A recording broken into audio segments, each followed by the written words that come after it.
everyone, it's Shel C from PaperOcotilloStudio, and today I'm sharing with you another two altered tags with mixed media, and these are for the hashtag AJOS Abstract August event that we're having over at Art Joy of Sharing Art Community on Facebook. This has a prompt for every day. You could use all of them. You can use one of them a day. You could use them all on one project. You could use none. You could just do whatever you want and then post it using the hashtag AJOS Art Joy of Sharing. And if you post it anywhere on social media, we'll be able to find it with that hashtag. So this first one, I'm doing the prompt Ombre. Now I'm using up tags that already have something on them and just never got finished. They were experiments or whatever.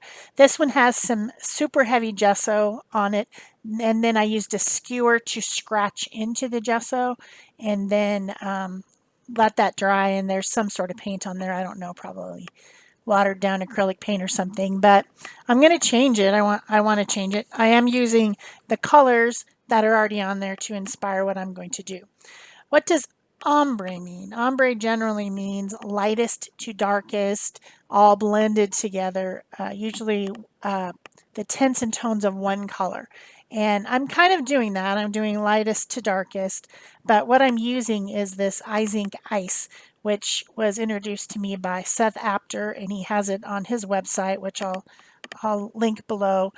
This is made by Altadine, which is a French company, and it's basically glaze. So it's like a thick glaze. So it's translucent. All the colors are translucent, and it's a little bit shiny when it's dry, and it's just cool stuff. It's different. There's not anything else like this really on the market. You could probably make your own if you used glossy glazing medium and put a little bit of something in it that was like an ink or something that wasn't going to be opaque. I did start out with something opaque, which is the India ink, the white India ink from I think mine's from Dr. P.H. Martin's, but it might be Speedball. Anyway, it's just ink. I wanted to make one side of this lighter, obviously, because we got to go for the ombre, and it wasn't light anywhere. So I added that India ink, which is an opaque product, to trickle down, go in and out of all those different interesting textures that have been scratched into the gesso and make that one side light. And then I used the pink, I think it's called iced tea or something like that, and then eventually even the kind of black color. One of them might be coffee and one of them might be tea. I'm not sure. I haven't used these a lot, but I just continued to apply those translucent glazes until I had a dark side and a light side, and it's kind of going from orangey pink to light pink across the card, but it is definitely an ombre. Then I wanted another piece to add to it, and I wasn't done playing with these glazes yet because they're super fun. And so I took out this piece from yesterday or the day before, when I was using some Vaseline resist effect on a piece of paper. And so it had already had that kind of resist, and I put some of the India ink on it. It did resist that. It was interesting. Then I added some of the glazes over the top, and I'm just using a little piece of it. Sometimes people make the mistake of thinking that an abstract art piece does not have a focal image, that it's just a bunch of stuff randomly thrown on something. That's really not the case. That's not the case at all. You still need something to look at. And so I put that extra little ombre piece down at the bottom of the tag going in the opposite direction. So now I've got light to dark instead of dark to light going across the card. And it makes some place for your eye to focus. And then the next thing I did was to take my needle applicator, paint applicator, fine liner bottle, which has titanium white fluid paint in it. It's the DecoArt Media fluid paint inside of it. And I continued that scribble theme. This thing has just got mark making scribbles all over it that I used a skewer to drag into the heavy gesso when I originally made it. And so I continued that look by just kind of scribbling in a diagonal. And now you definitely have a place that starts your eye to focus. It drags your eye down to that darker spot from dragging from the left hand side to the right. And that's what makes a successful art piece, no matter what kind of thing you're doing. Even if it's completely abstract, there's nothing that's like, oh, look at that, it's an animal, or oh, look at that, it's a plant. No, it's not. It's just a thing, but it still has presence by giving it balance and having a focal place to focus. So then, just to finish this off and make it a little bit more fun, I added some different colors of sequins. These are just cheap dollar store sequins. And I have some pinks and some purples and some light pink and a little bit of silver. And I just kind of did that same type of an idea of an ombre, starting with the darkest one, going to medium, a little bit lighter, and then the lightest up at the top. So you've got the ombre going 3 different directions. And yet it's not just a shirt that's got light at the top and dark at the bottom. You know, it's got more interest than that. So of course, to finish it off, I'll add some fibers at the top. I always put fibers on my tags, and I also put ink around the edges of it. This time I used a potting soil archival ink pad to edge everything because it just makes me happy. And I like the contrast between soft and hard, wide and narrow, metallic and not metallic type stuff, even when I'm doing the fibers. So I used some sari silk and then like a piece of yarn that has metallic threaded through it. So that's my ombre tag, and here comes your close-ups of that.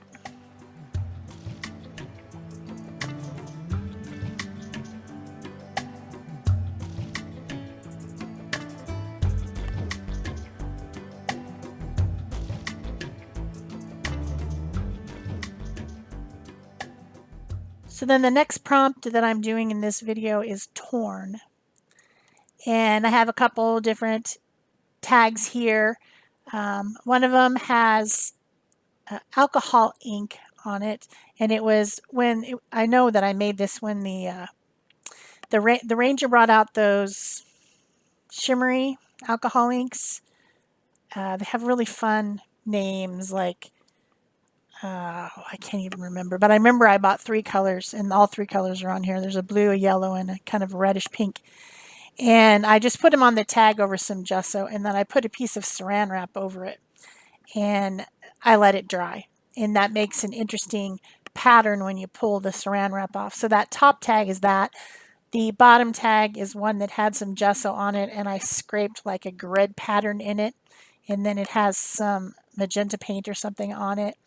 And so I tore one tag and made a big piece torn out of it, and then I glued it to the other tag. So now you've got this area in the middle that's a torn area, and I wanted to highlight it a little bit, so I added some magenta ink and some water and dried it down just to have more contrast in that middle section.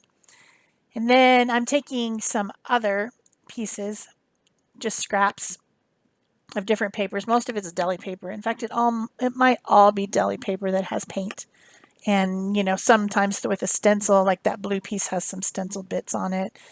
The green is just paint on deli paper because I had excess green paint, so I just scraped it onto some deli paper. I don't like to waste things, so I save all this stuff. Sometimes I add more to them and make them more interesting if all they have is just some scraped paint, but sometimes I use them just as they are. So I've got all these torn pieces, and they are interesting because they've got different shapes, and they're going down the tag and changing the colors. You know, I'm gluing them down with some Yoo-Hoo glue stick, which starts blue and dries clear, and I'm pressing them down with a wet baby wipe to make sure that they get sealed on all edges, because there's some texture on this tag between the scraping of the gesso and things like that. Plus there's of course bumps where I made two different torn tags, so I want to make sure everything's glued down. But then the thing that makes abstract pieces interesting often, very often, if you go and look around, is contrast. So this is kind of cool. It's an interesting background, but it doesn't have any focus, right? It's just a bunch of torn pieces of paper on a tag. So what to do? Well, if you've got something torn, maybe you should add something that's cut, that has straight lines. So you've got all these weird shapes, and now you need to have a contrasting piece. It could be a circle, but it's got straight lines, you know, cut lines, or in this case, I punched out some pieces of paper with a punch, which is an irregular square shape. And I have that one, and then I have a small square as well.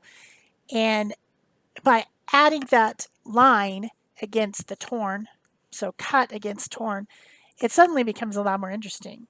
There's something to look at. There's some contrast. There's some different things that become more interesting. So I'm going to glue these down, and I'm making sure that all my squares aren't going in the same direction. They have like a large side and a small side. It's not really a square. It's got a different name.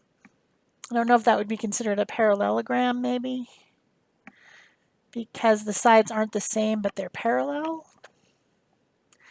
Yeah, it's been a long time since I took geometry, and I didn't even like it back then. So I may not remember. So then I took the smaller punch, which is just a square, and I have this piece of paper that's stencils with sanding over the top that I did the other day, and I just punched out some from the edge. I punched some little squares and popped those in here and there in different spots on the tag, on the squares, off the squares, and glued those down with some tacky glue because I knew that they would want to fly. They're too tiny to try to put Yoo-hoo glue stick on. But then I was really interested in what was left after I punched that.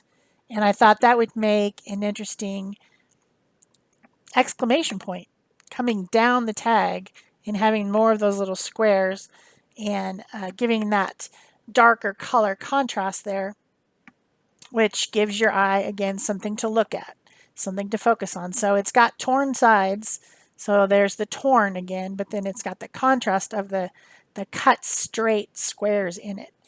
So I glued that down, and then I added some ink around the edges. This time it's watering can dark gray ink. And then I still need some more something on there. It's doesn't have enough definition, so I got out a dark charcoal artist pit pen. This one is India ink inside a pen, so it's permanent.